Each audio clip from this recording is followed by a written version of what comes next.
Saya rehat saja, ndak usah kau datang. Capek, mau nonton ceramah ada di YouTube. Alhamdulillah, setan yang ada di rumah berhasil kita kalahkan. Bisa hadir di tempat ini. Apakah setelah duduk di tempat ini setan menyerah? Tidak, setan itu Pak paling tidak mau kalau kita dengar ceramah. Kenapa? Bocor rahasianya. Ibu-ibu mau tidak digosipin? Mau tidak ibu digosipin? Tidak mau toh? Nah itu setan juga tidak mau digosipin. Dan digosipin setan itu di pengajian. Maka dia goda lagi kita setelah tiba di sini. Tidak usah aku dengar ceramah, tidak usah dengar ceramah. Pegang HP-mu, pegang HP-mu. Jadi ibu-ibu yang pegang HP sesungguhnya kena godaan setan. Bagaimana ibu mau dengar ceramah kalau ibu sibuk begini? Iya toh? Sudah dikasih tahu masih juga dipegang. Aduh ampun saya. Ibu-ibu simpan dulu HP-nya, bisa ibu? Bisa? Bisa ibu? Bu, saya sangat menghormati acara ini. Ya, saya sangat menghormati. Baru 2 hari lalu Ibu Andi Tendri WhatsApp saya. Biasanya orang ngantri berbulan-bulan. Teman pun belum tentu. Saya alhamdulillah ada di sini. Saya bilang insya Allah boleh. Tapi saya ada acara pagi dan siang. Acara ketiga kalau mau sholat asar berjamaah. Saya minta asar berjamaah.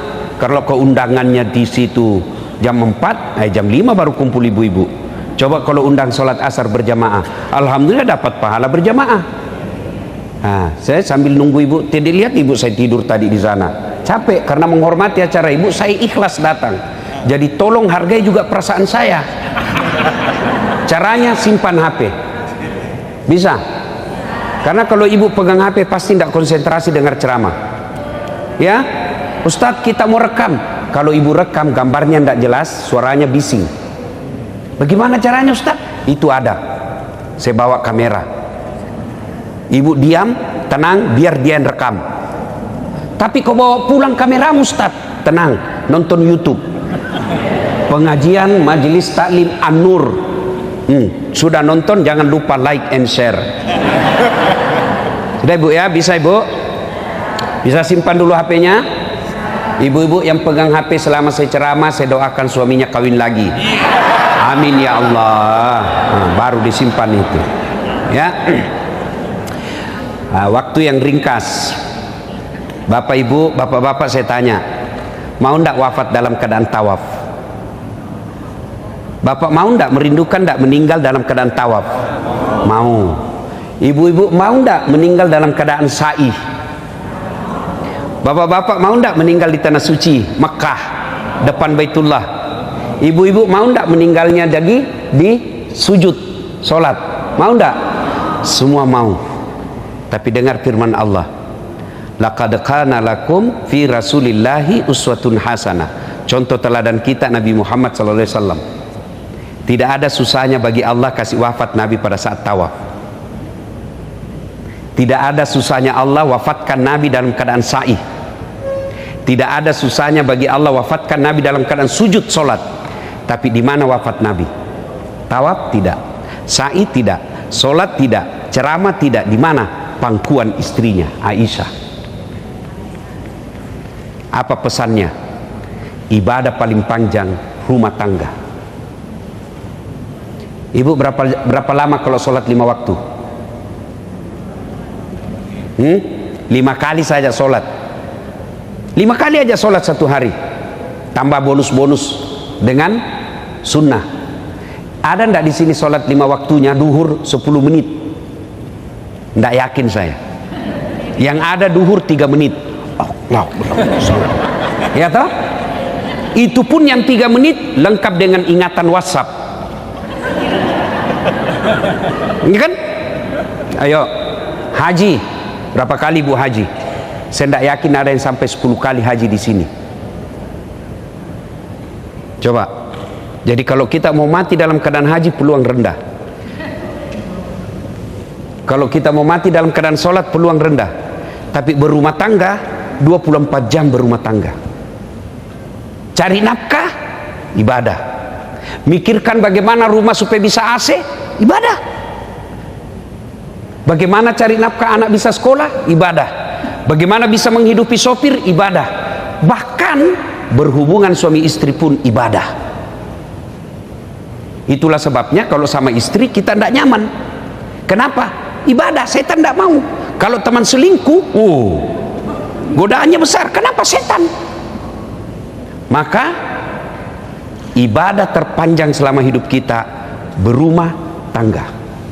Nah, sekarang rumah tangga, Ibu. Baru-baru kita Idul Kurban. Saya segarkan kembali ingatan kita, sejarahnya itu Idul Kurban. Ya, supaya kita ulang lagi nih kaitannya rumah tangga. Itu kan Ibrahim, Pak, kaya. Ibu-ibu, Ibrahim itu kaya. Hebatnya dermawan. Banyak di Indonesia kaya, serakah, pelit. Sudah kaya, masih serakah plus pelit. Ini Ibrahim kaya dermawan. Hebatnya, Pak, dia sembeli 1000 domba, 100 onta. Kira-kira kalau dirupiahkan sekarang 2,5 miliar. Ada di sini 2,5 miliar kemarin kurbannya? Tidak ada. Seluruh malaikat memuji, Pak. Apa kata malaikat? Hebat ini Ibrahim. Manusia pun puji. Hebat kau Ibrahim. Jago kau. Kecil ini. Andai saja ada anakku juga kupotong. Kenapa? Ibrahim tidak ada anaknya. Beberapa tahun kemudian Ibrahim menikah dengan Siti Sarah. Kata Siti Sarah, bang, abang ini kan nabi, perlu ada pewaris. Saya tidak bisa berikan kamu anak, kau kawin lagi lah. Apa kata Ibrahim? Enggak. Kalau inilah takdirku, ya sudah. Enggak bang, kau nikah lagi. Enggak. Luar biasa, Pak. Ibrahim didesak menikah, enggak mau, Pak. Bapak-bapak sekarang dilarang sembunyi-sembunyi. Malah pakai KTP-nya orang lagi. Akhirnya desak. Ibrahim berkata, baik kalau begitu, Dek. Oke, karena kau maksa. Oke, nikah. Sudah menikah, alhamdulillah, hamillah Siti Hajar. Selang beberapa saat, hamil pula Siti Sarah. Ini buat ibu-ibu nih. Kalau ada sudah 10 tahun belum punya anak, coba pakai ibunya Siti Sarah. Ya, siapa tahu mujur, siapa tahu. Iya kan? Nah, Siti Hajar dengan Ibrahim lahir anaknya, namanya Ismail alaihi salam. Inilah keturunan kita orang Islam. Ibrahim dengan Siti Sarah lahir anaknya, namanya Ishak alaihi salam. Inilah keturunan Yahudi yang kurang ajar. Kita itu dengan Yahudi satu kakek, cuma Yahudi kurang ajar. Nah, lagi lucu-lucunya anaknya. Ya kan? Ibu-ibu, dengar dulu. Sejarah sebelumnya ada yang tersisa. Ketika lagi kecil-kecil anaknya, ya, balita kira-kira sekarang, Allah perintahkan kepada Ibrahim sama Siti Hajar. Ibrahim, bawa anakmu jalan sama istrimu. Kemana? Kau jalan saja. Dari Palestina, Pak. Kau jalan saja. Kemana? Kau jalan. Nanti saya kasih tahu kau singgah di mana. Jalanlah Ibrahim beratus kilo sampai di tumpukan batu. Allah berfirman, Ibrahim, kau simpan anak dan istrimu di situ. Terus kau kembali lagi, simpan di situ, tumpukan batu. Tumpukan batu itu sekarang jadi Ka'bah. Yang tumpukan batu itu.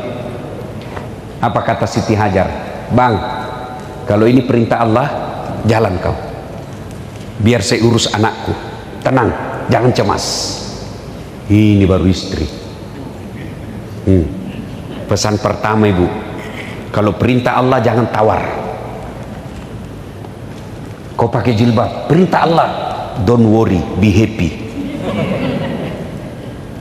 Kamu jangan keluar kalau tidak. Saya tidak akan keluar, bang, kalau itu perintah agama. Itu baru istri yang hebat. Pergi Ibrahim, balik. Apakah Siti Hajar pasrah? Tidak. Anaknya menangis, kehausan. Siti Hajar tidak diam, berdoa saja. Tidak. Dia ikhtiar dulu. Dia ikhtiar dulu. Apa ikhtiarnya, Bu? Dia lari cari air. Pernah Ibu lihat di jalan raya? Kayak ada air kan? Lari, Hajar, itu ada air. Sampai lagi, bukan air.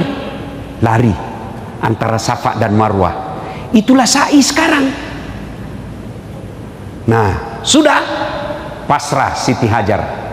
Tidak dapat air, sudah capek, anaknya nangis. Turun perintah Allah. Ibrahim, Jibril, kau turun, hentakkan kakinya Ismail. Patok ya jena. Hentakkan kakinya Ismail ke tanah. Dihentakkan, dengan izin Allah keluar air.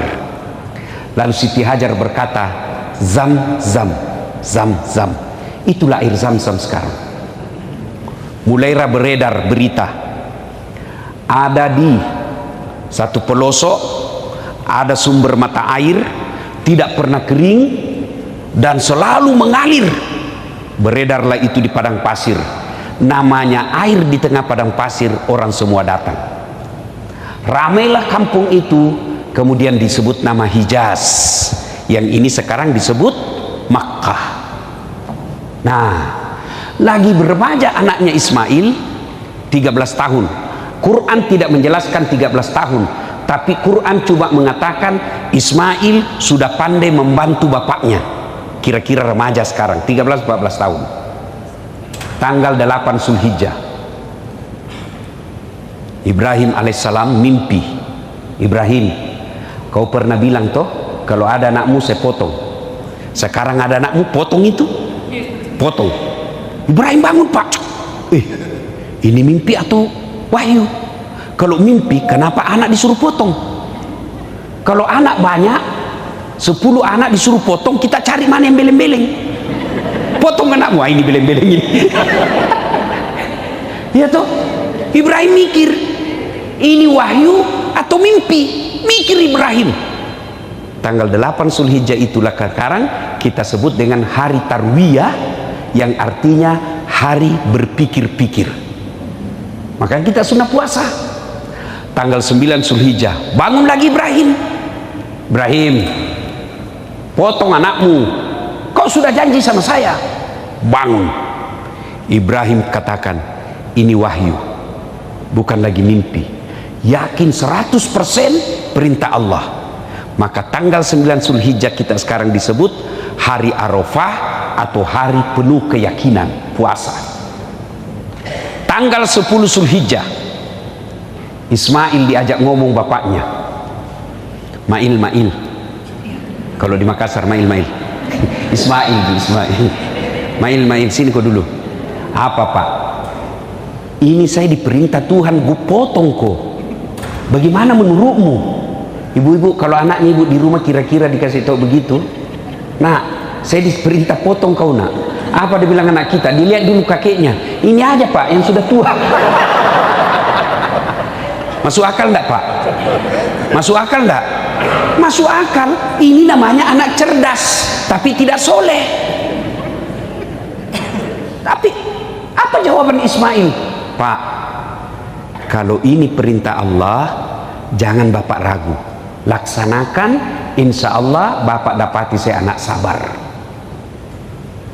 Maka ibu berdoa anak yang soleh, bukan anak yang kaya, bukan anak pejabat, bukan anak cerdas, anak yang soleh. Itu doanya pendek, Bu. Rabbi habli minas solihin. Untuk apa anak kaya kalau pelit? Untuk apa anak pejabat kalau bikin malu keluarga? Berapa banyak orang tuanya terhormat, anaknya jadi pejabat, satu keturunan malu karena anaknya tidak punya agama. Maka kita minta Rabbi habli minas solihin, berikan hamba anak yang soleh. Pelajaran kedua, Ismail. Coba Pak, Ibrahim sudah nyata perintah Allah, tapi masih ajak ngomong anaknya. Kita orang tua sekarang otoriter, ya? Dia gagal polisi, anaknya dia paksa. Pokoknya kau yang lanjutkan cita-cita bapak. Nah, anaknya mau jadi insinyur. Pokoknya kau jadi dokter. anaknya suka peternakan, tidak boleh. Ibrahim sudah nyata perintah Allah, masih diajak ngomong anaknya, tolong buka kakiku. Kenapa? Karena kalau saya diikat, nanti Allah berfirman menyangka saya terpaksa dan tidak ikhlas. Allah lihat itu malaikat, kau malaikat, kau lihat hebatnya ini anak. Lalu malaikat memuji Allah dengan mengeluarkan Allahu Akbar, Allahu Akbar, Allahu Akbar.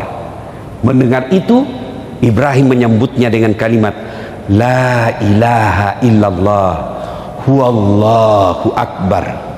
Lalu Ismail menyempurnakan memuji Allah, Allahu Akbar walillahil ham. Itulah kalimat yang kita ucapkan kalau takbiran. Allahu Akbar, Allahu Akbar, Allahu Akbar. Pujian Ibrahim malaikat. La ilaha illallah wallahu akbar. Ibrahim alaihissalam. Allahu Akbar walillahil ham. Ismail. Sudah. Allah perintahkan Jibril, itu ada kibas di sorga yang pernah jadi maharnya anaknya Adam ketika menikah. Ambil itu kibas, ganti lehernya Ismail. Digantilah lehernya Ismail, selesailah kisah Ibrahim menyembelih anaknya. Seluruh malaikat memujinya. Nah, apa hubungannya dengan keluarga? Satu, ibu-ibu, ini bisa terjadi kalau agama kuat dalam rumah tangga. Carita mati anak bisa soleh kalau agama lepas. Tidak mungkin istri taat kalau dia tidak kuat agamanya. Tidak mungkin suami tanggung jawab kalau longgar agamanya. Maka modal utama dalam berumah tangga agama, bukan cinta. Sayang orang tua kalau mau kasih nikah anaknya, kau cinta Jina, maka mau gitu cintamu. Ada di kerjanya nak, kerjanya mapan, cintanya ada, gagah, cantik, jabatannya bagus, uangnya banyak, tidak ada agama. Itulah yang mempermainkan anak kita. Tapi kalau agamanya ada, meski kerjanya tidak jelas, tapi dia punya tanggung jawab. Coba lihat anak-anak orang kaya yang tidak ada agamanya, dia hina anak kita. Banyak uangnya, tidak ada agamanya, dia tidak ada hormati itu besannya. Kenapa? Ada duit saya. Tapi kalau ada agamanya, makin banyak duitnya, makin dihormati orang. Kenapa? Agama adalah patokannya dalam hidup. Maka Bapak Ibu, agama anak kita. Saya mau tanya dulu ibu-ibu, tolong jawab dengan jujur. Bu ibu, bu, bagaimana proses agama di rumah? Rumah mewah, ada pengajian? Alhamdulillah. Jangan sampai lebih sering arisan daripada taklim. Ayo, percaya bapak-bapak, anak ini harta paling berharga. Bapak kalau ibu-ibu kalau meninggal, siapa yang doakan ibu? Suami. Jangan harap bu kawin lagi. Bener. Ada sama yang di Makassar, tetanggaku, dia bilang, Ustadz, jelek betul sifatnya itu tetangga saya. Kenapa? Baru 3 bulan istrinya meninggal, belum lagi kuburnya kering, dia kawin lagi. Saya bilang, itu lebih hebat tetanggaku, belum mati istrinya dia kawin. Apa? Dia bilang, mamanya cek istri saya, jadi kalau saya duluan menikah, Ustadz juga kawin lagi. Sini kau sayang, jangankan kau meninggal, masih hidup saja kau, saya selalu berpikir kawin lagi. Apalagi kalau kau sudah mati. Siapa yang doakan ibu? Siapa? Anak. Apa ibu tidak rindukan? Begitu kita meninggal, anak kita setiap sujud 5 waktunya, dia doa untuk orang tuanya. Saya bukan mau takabur bu, saya bukan mau ini hanya motivasi buat bapak-bapak. Ini rata-rata orang kaya ini di dalam ini. Bohong ibu kalau tidak kaya. Kenapa kau tahu Ustaz? Casingnya ibu-ibu ini beda kan? Saya bisa lihat orang kaya dari casing. Oh ini orang kaya semua ini. Beda pak. Masya Allah. Saya tidak kaya bu. Alhamdulillah ibu bapak saya bikinkan masjid.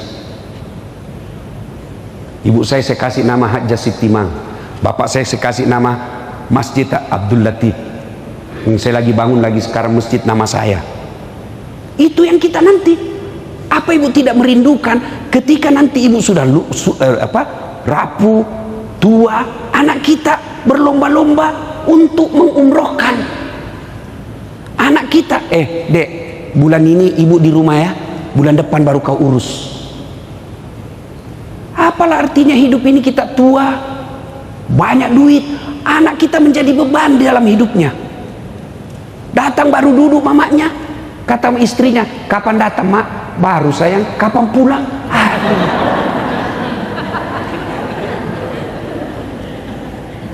Aduh, cuma sayang.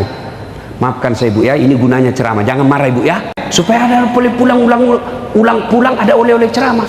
Sayang ibu-ibu sekarang lebih sibuk ngurus kecantikan dirinya daripada didik anaknya. Lebih sibuk periksa HP-nya suaminya. Apa gunanya ku periksa itu HP-nya suamimu? Jangan ketawa ibu, saya serius ini. Ayo, datang suaminya, mana HP-mu, coba lihat. Apa suami bagaimana tidak cepat serangan jantung? Kau tahu Ustaz, karena saya begitu. Kenapa ada mantanmu di sini? Namanya mantan, tidak mungkin di-delete. Ini mantan bukan aplikasi yang bisa dihapus, tidak ada bekasnya. Ini hati bu. Daripada sibuk ngurus HP, urus anak. Urus anak. Suamimu terlantarkan kamu, anakmu nanti yang angkat derajatmu. Suamimu selingkuh, anakmu nanti yang muliakan. Dan itu anak dia bisa bedakan mana orang tuanya yang baik. Kalau ada selisih saya gampang, orang curhat, saya mau tahu suami atau istrinya yang masalah, saya lihat mana dibela anaknya. Maka ibu-ibu, apalagi usia senja, apalagi kita yang sudah muka-muka sakaratil maut, inilah penyakitnya ibu-ibu, tidak mau dibilang usia senja, maunya terus dibilang, oke lah ibu-ibu yang masih cantik-cantik. Masya Allah, untuk apa lagi? Ayo anak bu, gimana cara didik anak Ustaz? Coba tiap hari bu baru bangun, mau tidur, pengajian. Tua, bu ibu, cukup kasih makan barang halal anak kita. Barang halal. Nah sekarang orang tua lebih gelisah, malu kalau anaknya tidak punya iPad, malu kalau anaknya tidak pakai behel, malu kalau anaknya tidak punya mobil. Memangnya ada orang masuk neraka gara-gara tidak punya mobil? Yang masuk neraka karena anaknya tidak sholat. Maka penting pengajian ini, ayo evaluasi kembali cara didik anak. Jangan berharap anak sopan kalau ibu bapaknya selalu dilihat bicara kasar. Anak yang dulu karena waktu terbatas. Yang kedua, Ibrahim itu suami yang baik. Cerita mati bapak mau didengar istri, kalau bapak bohong terus tidak bakal. Jadi kalau bapak mau didengar istri, jangan bohong. Satu bohong yang boleh, bohong untuk membahagiakan istri boleh. Bohong yang bagaimana Ustaz? Ibu beli hadiah kain, kasih, gimana pak, bagus enggak? Paling bagus ini, selama kita menikah ini baju yang paling baik. Malah kalau bapak jujur dosa. Bodoh memang kamu ini, warna apa ini? Bohong seperti itu boleh. Nah bagaimana suami yang baik? Suami yang baik teladan. Jangan harap istri kita mau izin keluar kalau kita juga kadang-kadang tidak keluar tidak menyampaikan. Ini juga perlu ibu. Ibu-ibu, bu, suami tidak wajib minta izin. Tidak. Istri wajib minta izin. Kenapa Ustadz?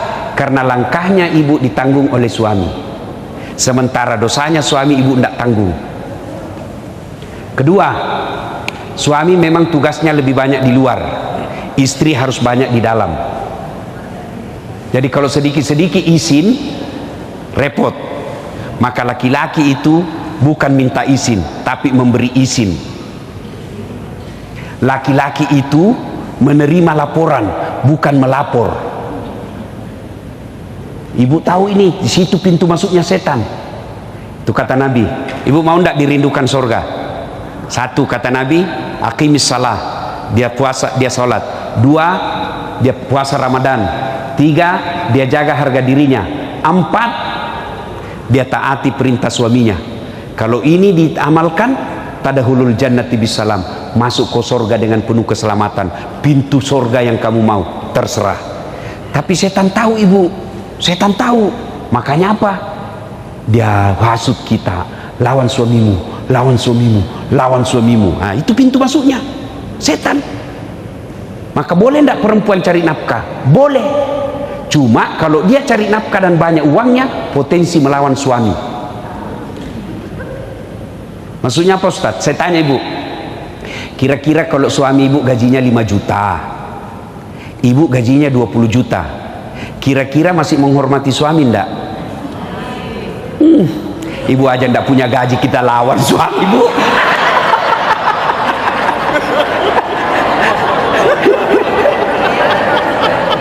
Nah, disinilah masuknya setan, bu.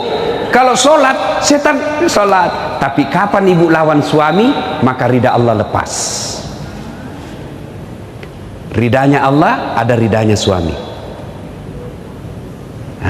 Maka setan hasut kita, curiga kok, curiga kok, curiga. Ketemu tadi cewek. Kalau ibu mau enak, sangka baik. Orang kalau sangka buruk dalam rumah tangga, percaya tidak akan pernah dia bahagia. Coba kalau sangka baik, ibu. Telepon suami tidak dijawab pagi-pagi, oh lagi sholat duha. Mungkin enak perasaan. Telepon lagi siang, oh berjamaah duhur ini. Kan? Sore lagi telepon, tidak dijawab. Jam 5 sore ada WhatsApp teman, saya lihat suamimu di sampingnya ada cewek di atas mobil. Oh, berarti dia lagi nge-grab. Iya kan? Enak perasaan, ibu toh. Tapi kalau sangka buruk terus, la ilaha illallah, tidak bisa tenang. Istri saya suka ngomel, takdirnya itu, bu. Kalau ada perempuan tidak ngomel, pasti ada kelainan.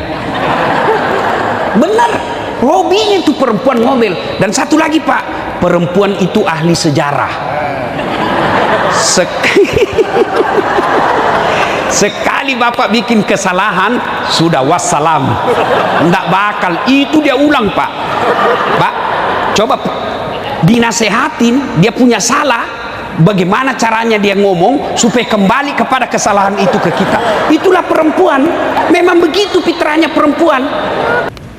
Bagaimana beratnya penderitaan bapak tidak seberat penderitaan ibu hamil. Ya, bapak merasakan hamil, gampang, ambil kelapa, pak, 1 biji aja, pak, masukkan di dalam baju, kemana-mana bawa, pak. Mau boker, coba ibu-ibu kalau boker bawa toh, nggak ada orang mau berak, simpan dulu, berat sekali, nggak ada, pak. Dan berapa lama? 9 bulan, pak. Ibu masih ingat waktu hamil? Ingat? Ada ndak yang tengkurap selama ibu hamil? Ada ndak tengkurap? Gaya pasrah, pak. Coba bapak, berapa lama ibu tidak tengkurap? 9 bulan, pak. Bapak 1 bulan aja ndak tengkurap, pusing. Iya toh? Coba melahirkan, masih ingat waktu melahirkan? Masih? Ada ndak ibu-ibu melahirkan senyum? Ada? Mentang-mentang ibu Tenri orang kaya melahirkan senyum, kau nak keluar, kau nak tidak, dia pas menderita ndak, bu? Menderita, bu? Sakit, bu? Tapi heran kok diulang-ulang. Ndak ada orang melahirkan kalau kurang ajar, enggak. Sudah itu menyusui, masih ingat waktu menyusui, bu? Apalagi waktu tumbuh giginya, aduh, ada ndak dia, kok gigi saya ndak dibujuk, aduh papa, bapaknya senyum, pak. Nih, pagi anaknya, malam Maka Pak, kalau istri ngomel, bayangkan saja itu 3 perihnya penderitaan perempuan. Coba lihat toh. Itulah sebabnya Nabi ketika ditanya, ya Rasul, setelah Allah dan Rasulnya siapa yang saya taati? Apa jawabannya Nabi? Ibumu. Setelah itu siapa? Ibumu. Setelah itu siapa? Ibumu. Setelah itu siapa? Bapakmu. Ibu, ibu, bapak. Berarti 3 ibu, 1 bapak. Ya toh? Ah, salah paham lagi nih ibu-ibu nih. Itu sensitif sekali kalau kita bicara begini. Coba ulang. Ibu, ibu, bapak. Berarti 1 bapak, 3 ibu. Saya tidak bilang 3 istri, 3 ibu. Apa maknanya? Itulah 3 penderitaan ibu. Sehebat apapun laki-laki, dia tidak pernah bisa memikulnya. Maka kalau ibu ngomel, bayangkan bagaimana susahnya ketika dia hamil. Mau tidak berhenti istrimu ngomel? Ini rahasianya. 1, puji dia. 2, kasih hadiah. Bapak mau tahu perempuan, sambil kau puji, pegang pundaknya, pasti dia senang. Wah, makin cantik kau dek. Meskipun dia tahu kita bohong, dia tetap senang. Iya tuh Bu? Iya. Wah, kau tambah cantik saya lihat. Padahal dia tahu bohong ini suamiku, tapi dia tetap senang juga. Maka itu perempuan, kesalahan kita malas memuji. Kalau tetangga, wah puji, ya Bu, aduh ibu awet muda kelihatan. Itu didengar istrimu, hancur. Yang kedua, kasih hadiah. Bapak habis dinas, urus usaha, 4 hari baru pulang, bawakan hadiah. Mau itu kembang, coklat, baju, paling senang emas. Ya, kasih emas. Ternyata beberapa hari kemudian dia tahu palsu. Kau bilanglah, kau tahulah sayang, saya mau kasih kau yang emas yang asli, tapi kan lagi seret ekonomi. Meskipun itu palsu, tapi percaya, cintaku 24 karat dalam hati. Mulai dia senyum itu. Iya, saya istri saya kasih gitu. Palsu Ustaz. Iya, tetap cintaku asli. Dan senang. Kalau dia marah, saya peluk. Marah dia, saya peluk. Bila kamu di sisiku, mulai senyum lagi tuh. Masih marah, ku peluk tambah ku kenceng, baru ku bilang insaplah, wah. Berhenti dia marah Pak. Jadi perempuan kalau marah, bapak jangan marah dan jangan bawa perasaan. Dan itu perempuan kalau sudah di depan kita Pak, tidak berlaku pangkat jabatan dan sekolah, hilang semua itu. Dia bilang mamanya, cek di rumah istriku Bu, kamu boleh sikap panggung di luar, kau boleh siga mimbar di luar, tapi kalau di rumah kau Hello Kitty. Saya pasrah. Apa daripada kacau rimba persilatan Pak. Lebih kita mengalah. Kalau perempuan ngomel, puji, kasih hadiah. Bapak anda percaya? Saya tanya, ibu-ibu, biar suami tidak pulang yang penting ada Nah, coba dengar, uang dia cari Pak. Maka kesalahan kita jarang memuji, tidak mau kasih hadiah, pasti ngamuk. Ibu bapak saudara-saudara sekalian, pesan ketiga, bersedekahlah. Sedekah. Ibu-ibu yang kaya-kaya ini, yang punya emas-emas berlian, kalau ibu meninggal nanti siapa yang pakai Bu? Istri kedua ibu. Begitu ibu meninggal, suami dia cabut dulu itu cincin. Ini cincin kawin kita sayang. Nggak mau keluar, dia kasih sabun. Sudah itu dia cabut lagi kita punya gelang. Ini waktu ulang tahun pernikahan kita waktu umrah emas Dubai. Cabut. Sudah itu dia cabut lagi kita punya kalung. Ini waktu dulu kita jalan-jalan ke Singapura. Terakhir gigi palsunya ibu dia cabut juga. Sudah dia simpan sambil penuh derai air mata, dia simpan di lacinya. 4 bulan kemudian reuni teman SMA, ketemu cinta lamanya yang sudah janda. Aduh, hancur. Emas yang disimpan baik-baik diambil kembali. Dia senyum bawakan mantannya, dek, ini kau pakai saja ya, sudah mati yang punya. Bu, daripada dipakai istri kedua, mending bawa untuk kuburnya ibu. Dan orang kaya hebatnya, biar dia pakai palsu, orang bilang asli. Ya, Ibu Nur misalnya. Iya, biar palsu, orang bilang enggak mungkin, pasti asli. Maka saya sarankan lebih baik ibu pakai yang palsu. Yang asli bawa ke panti asuhan, yang asli bawa ke masjid di kampung, yang asli bawa ke penghafal Quran.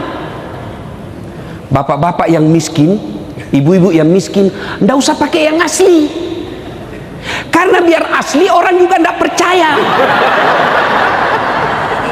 Maka yang asli ibu jual, bawa ke pesantren.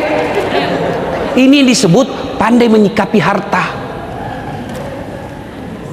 Percaya Bu, kalau sudah masuk kubur putus, kecuali tinggal anak yang soleh dan amal sedekah. Dan demi Allah, tidak ada orang bangkrut gara-gara sedekah. Ustadz, saya dengar ceramahnya Ustadz tadi, rasanya anak saya sudah tidak bisa saya harapkan Ustadz. Tidak tahu ngaji, lancar bahasa Inggris, tapi saya tidak pernah dapati dia mengaji.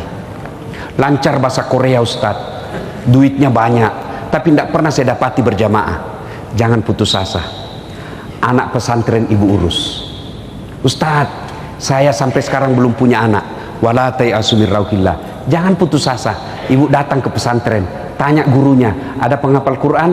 Ada. Berapa biaya hidupnya satu bulan? Bu, 700.000 satu orang. Saya tanggung 7 orangnya, 2.500.000. Berapa? 20. Nah, saya tidak terlalu kuat kalau urusan uang Bu. Ibu-ibu lebih apa? Nah, misalnya satu anak 700 Ustaz, 3 anak saya tanggung Ustaz, 2.100.000 kirim tiap bulan. Itulah yang menjadi anaknya ibu. Selama dia belajar agama, sama anak kandungnya ibu, meskipun tidak dilahirkan. Begitu juga bapak-bapak. Bapak tidak usah jadi ustad, berat. Gimana caranya? Urus ustad. Ustad datang, Ustad pakai kendaraan siapa? Ada kendaraan saya pakai Ustad. Bapak dapat pahala dari Ustad, seperti pahalanya Ustad tanpa mengurangi pahalanya Pak Ustad. Ibu-ibu punya rumah mewah, supaya malaikat ikut datang. Ayo panggil anak-anak yatim tiap malam Jumat makan di rumah. Jangan makannya seadanya, kasih makanan yang hebat.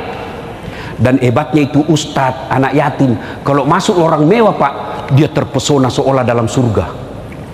Wah. Tapi kalau ibu undang orang kaya, dia cari yang jelek itu. Gordennya ndak serasi. Dan kalau orang kaya, ya tuh ibu, padahal banyak yang bagus, yang jelek dicari. Mana yang jelek? Maka lebih baik ibu panggil anak-anak yatim. Ibu-ibu, saya serius ibu. Mulai Jumat depan jadikan kebiasaan. Malam Jumat ini 5 orang saya kasih makan di rumah. Ya Allah, tolak bala. Mudah-mudahan anakku terhindar dari narkoba.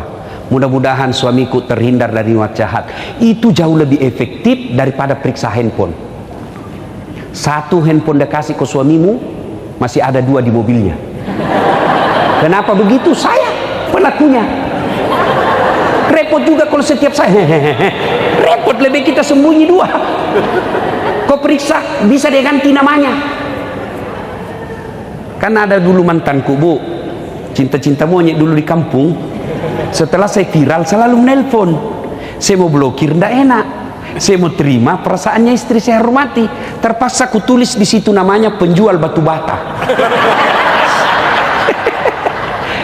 Lagi saya duduk-duduk, tiba-tiba bunyi telepon. Dia bilang mamanya cek, Ustadz ada telepon. Siapa sayang? Penjual batu bata. Bapak harus tenang, jangan panik. Tagihan itu sayang, tagihan, jangan kau angkat. Perempuan kan paling takut tagihan. Dia tidak angkat, selamatlah saya. Beberapa hari kemudian saya pulang ceramah. Sayang, tolong bikinkan teh. Saya lagi ajar ngaji cek. Ada di situ gula. Pergilah saya, di mana? Ada tulisannya di situ. Toplesnya ada di situ, tulisan gula. Sudah, saya minum, garam, asin. Saya lihat gula pembungkusnya isinya garam. Saya pergi bawa, kenapa kau tulis ini gula baru isinya garam? Apa dia bilang? HP-mu juga lain kau tulis lain isinya. Ya Bu, daripada begitu pasti ada jawaban salah-salahnya. Lebih tolak bala dengan sedekah. Kata Nabi, siapa yang mau dipanjangkan umurnya, dimurahkan rezekinya, dan tertolak dari bencana, maka hendaklah dia bersedekah. Sedekah Ibu. Ibu punya kudung 25. Kenapa banyak sekali Bu? Pakai 2 aja orang sudah bilang gila, apalagi beli pakai 5. Tidak mungkin. Jadi gimana? Kita pergi majelis taklim di kampung-kampung. Ayo ibu-ibu kumpul kudung-kudungnya yang bagus dan jarang dipakai. Ayo kita sedekahkan ke majelis taklim. Itu baru manfaat. Simpan di rumah saja kan bingung. Mana dulu ku pakai? Sudah pernahkah ku pakai ini? Oh belum. Nggak matching kira-kira ini. Bingung. Coba kalau cuma 2 langsung selesai. Saya juga begitu Bu. Waktu masih sedikit baju saya Bu, nggak repot. Ini cek. Sekarang setelah banyak bingung, apa ini sudah kupakai? Karena saya pernah benar Bu, saya ceramah, ada ibu-ibu saya lewat, dia bilang, itu lagi bajunya yang di YouTube. Ya ibu-ibu, sedekah. Mudah-mudahan pulang ini wujud konkret sedekah. Kenapa saya tekankan ini? Karena saya tahu di sini ibu-ibu yang Allah berikan rezeki yang berlebih. Insya Allah tidak ada orang bangkrut karena dia rajin sedekah. Sebaliknya kalau dia pelit, tidak ada orang suka. Jangkau ke rumahnya, dia pelit, padahal dia juga pelit. Itu jeleknya, itu pelit Pak. Tidak ada yang suka itu orang pelit. Maka kalau mau murah rezekinya, bersedekahlah, tolak bala, insya Allah. Bapak saudara-saudara sekalian, ini saja tausiah kita. Mudah-mudahan ada manfaat. Saya menutup, inna a'tainakal kautsar. Sungguh betapa banyak nikmat yang Allah berikan kepadamu. Fasholli li rabbika wanhar. Maka bersolatlah dan berkurbanlah. Fasholli li rabbika wanhar. Inna dzaniyaka huwal abtar. Kalau kau tidak mau bersedekah, kamu lalaikan solatmu. Padahal saya kasih kau banyak nikmat, rumahmu bagus, mobilmu mewah, perhiasanmu baik, tapi kau tidak mau bersyukur, kau lepas dari rahmatku. Ibaratnya layang-layang lepas. Kalau sudah lepas layang-layang, sudah bisa kesetrum, tidak jelas arahnya. Itulah yang makna harta banyak tapi tidak ada ketentraman jiwa. Anak ada tapi membangkang, mobil anak tapi kita tidak pernah damai. Kenapa? Sudah lepas dari kasih sayang Allah. Pengajian ini tujuannya agar kita menjadi lebih baik. Tidak ada gunanya pengajian begini kalau pulang tidak ada perubahan dalam hidup kita. Minimal mulai kita malam Jumat ini kita punya niat untuk memberi makan fakir miskin, saudara-saudara kita yang tidak mampu. Demikian usikum wa nafsi bitaqwallah fastabiqul khairat. Assalamualaikum warahmatullahi wabarakatuh.